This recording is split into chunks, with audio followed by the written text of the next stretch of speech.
от хората, които трябваше да дойдат, бяха над 700. Значи тези 700 човека просто фактите го показват, че не повярваха за пореден път в нещо, конкретно този ден в музиката. Тук са хората, които повярваха в музиката в България и мисля да леко по лека подам щафетата. Не всеки ще каже, тук не всички хора са свързани с музиката, но плътно стоят и поддържат и помагат за нейното развитие. Така че, ето може да почнем от моя приятел и колега Версус, който работи вече 10 години. Не е нужно да казваш много, просто говорим за дума музика и училището за музика The Magic of Production. Здравейте на всички! DJ Versus on the mic. Виждам, че тук са се събрали доста млади ентусиасти, което е похвално. Старите кучета, така да се каже, ги няма, може би имат ангажимент, но тези, които са тук, със сигурност ще получат доста знания от DJ Lion. Какво друго да кажа за музиката? Тя ще спаси света, просто заедно с красотата. Моля,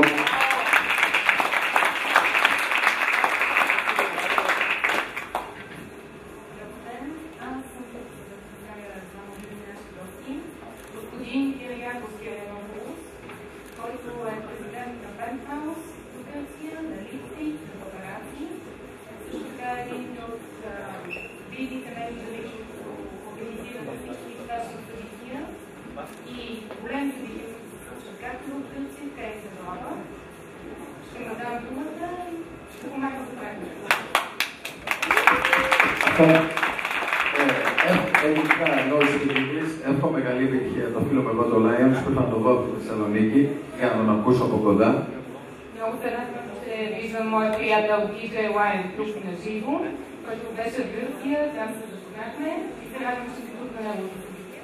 Που ξέρω πάντα ότι κάνει τα καλύτερα πάρτι εδώ στη Σόφια. Знам, че той прави най-добрите партита тук в София. Και τον είδαμε πριν λίγες μέρες στη Θεσσαλονίκη σε ένα σούπερ πάρτι που ήταν καλεσμένος και έπαιξε μουσική. И се радвал също да бъде на едно от събитията, които организирам в Гърция. Και έκανε ένα φοβερό βίντεο κλιπ για το δικό μας εδώ το ράδιο. Направил един много добър видеоклип по отношение на нашата. Και θα σε εργαστούμε και πάλι στην Ελλάδα για άλλα Отново πράγματα. ще се видим в Гърция. Очакваме.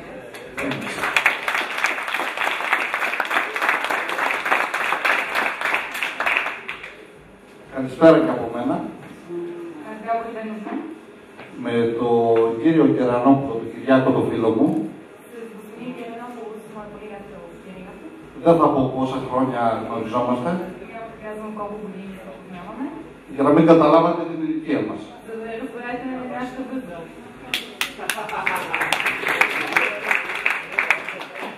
Αλλά ο πρόεδρος της Fashion Week στην Ελλάδα είναι ο πρώτος που ξεκίνησε όλα αυτά τα show στην Ελλάδα μαζί με την έναρξη της ιδιωτικής τηλεόρασης.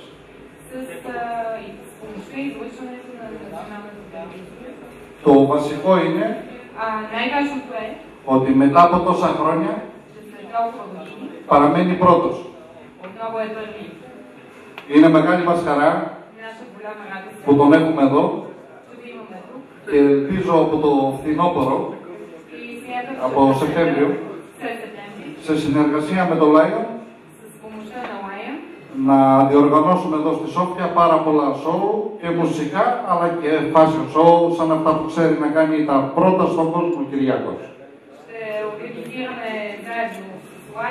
както музикални ивенти, така фешън ивенти, така както знае най-добре за Κυριάκος. Εύχομαι καλή διασκέδαση σε όλους, μέχρι αργά το βράδυ.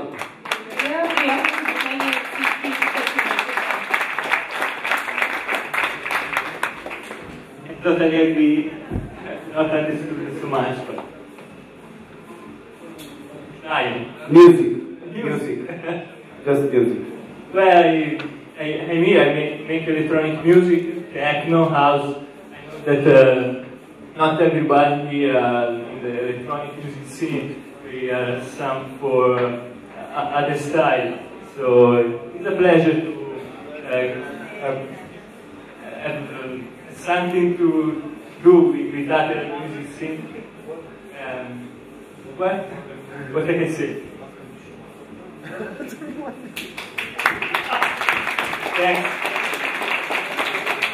Не, той просто некомпетентно получи степента и слушаше гръцки и български, въобще човека не знае за какво става въпрос. Просто това е нашата грешка на сценарий и се извинявам от него. Така, сега микрофона давам на един специален гост, а той току-що вече го подаде. Добър вечер на всички, приятно ми е за вашата компания. И дойдох най-вече, защото ми хареса идеята с която се познаваме не толкова отдавна. Аз съм също съпричастен, тъй като съм имал удоволствието да работя извън пределите на България с много големи музиканти по света и съм като композитор-специалист в world of музиката. Наскоро Боб Бахтерен беше тук миналата година, който е гледал концерта, сигурно ще ме позная там. Те живееха хора с него. Правили сме и други неща, много международни проекти. Защо го обяснявам? На мен ми е много близка идеята и за това музиката въобще, развитието на музиката, без жанрово разграничаване. След като могат да се смесват различни етнокултури и жанрове, да се получава не само шоу, дори изкуство, нещо, което е стойностно. Не казвам в никакъв случай, че в шоуто не се правят стойностни неща. Напротив, стойностното винаги се лечи и винаги хората ще го оценят. Що се отнася до обработката на звука и развитието на електронната музика, обработката на аудиозвука, обработката на електронните, на семплите и така нататък, живеем в едно технологично време, в което изключително бързо всичко се развива и е много похвално това. Значи има такава идея да се създаде такова училище за един много бърз обмен на знания между хората.